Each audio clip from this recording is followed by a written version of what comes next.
Sæl verið.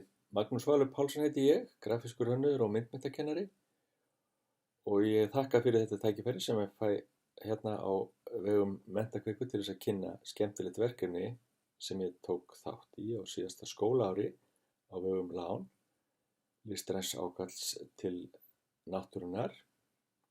En það kom þannig til að Ásthildur Jónsdóttir sem er einn af frumkvöðlum og aðalskipuleggjendum þessa mikilvæga og þarfa verkefnis leitaði til mín og hvort ég gæti komið inn í vinnusmiðju kennara sem átti að halda í Hagaskóla í ágúst þetta ár og minn þáttur var einn af fjórum. Ég átti að leiða smiðju í hálfan dag og hún átti að snúast undirstöðu atriði í hönnun veggspjalda fyrir kennara til þess að byrja með. Sumir hafa velti fyrir sér hvað grafískur hönnuður sé að gera sem myndmenntakennari. Sumum finnst það kannski skrítið en fyrir mér var þetta eðlilegt og farsælt skref og kom upphaflega þannig til að eftir að ég hefði starfað grafíska hönnun í tæp 30 ár þá bauðst mér tækifæri til þess að kenna myndmennt, kom bara inn í myndmenntakennslu á miðjum vetri og heillaðist af þessu starfi að í framhaldinu sótti ég mér kennsluréttindi í listkennslu-deild LHÍ, það sem ég útskrifaðist haustið 2013 eftir að hafa unnið kennsluefni í formi tölvuleiks ásamt 3 öðrum mastersnemum fyrir Orkuveitu Reykjavíkur og Carbfix og hef starfað óslitið við myndmenntakennslu síðan ásamt því að vinna jafnhliða sem grafískur hönnuður. Snúum okkur þá að verkefninu í Hagaskóla. Þátttakendur í vinnusmiðjunni voru tæplega 20 kennarar sem skiptar upp í nokkra hópa, 2-3 í hverjum hópi. Og útgangspunktur okkar til að byrja með var votlendi í náttúrunni. Við beindum athyglinni að ógnum og afleiðingum þess að spilla þessum mikilvæga hlekk í lífkeðjunni og hvað við getum lagt að mörkum til að koma í veg fyrir frekari skaða af völdum þurrkunar votlendis. Þetta gerðum við meðal annars með því að rýna í áhrif og mögulega lausnir votlendisþurrkunar með gerð sameiginlegs hugkorts. Áður en hóparnir komu sér saman leiðir til að koma hugmyndum sínum á framfæri í formi veggspjald, var ég með innlegg veggspjaldagerð í sögulegu ljósi, þar sem ég vakti meðal annars athygli á því helsta sem hafa ber í huga við framsetningu og hönnun veggspjalda. Í þessu innleggi lagði ég áherslu á hvernig myndmálið getur í mörgum tilvikum verið mun áhrifaríkara en hið talaða eða skrifaða orð. Hlustum hér á stutt dæmi.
Hér má sjá áhrif frá þekktu kvikmyndaveggspjaldi ásamt himni og jörð í plastviðjum. Það má segja að þessar plastfestingar sem halda saman gos og bjórdósakippum séu orðnar að tákni fyrir plastmengun í sjónum. Þeir 3 skólar sem ég heimsótti voru Vogaskóli, Háaleitiskóli og Laugalækjarskóli, en í þeim síðastnefnda hefur farið fram öflugt umhverfisvakningastarf meðal nemenda sem margir hverjir hafa tekið mikið þátt í loftslagsmótmælunum á föstudögum á Austurvelli.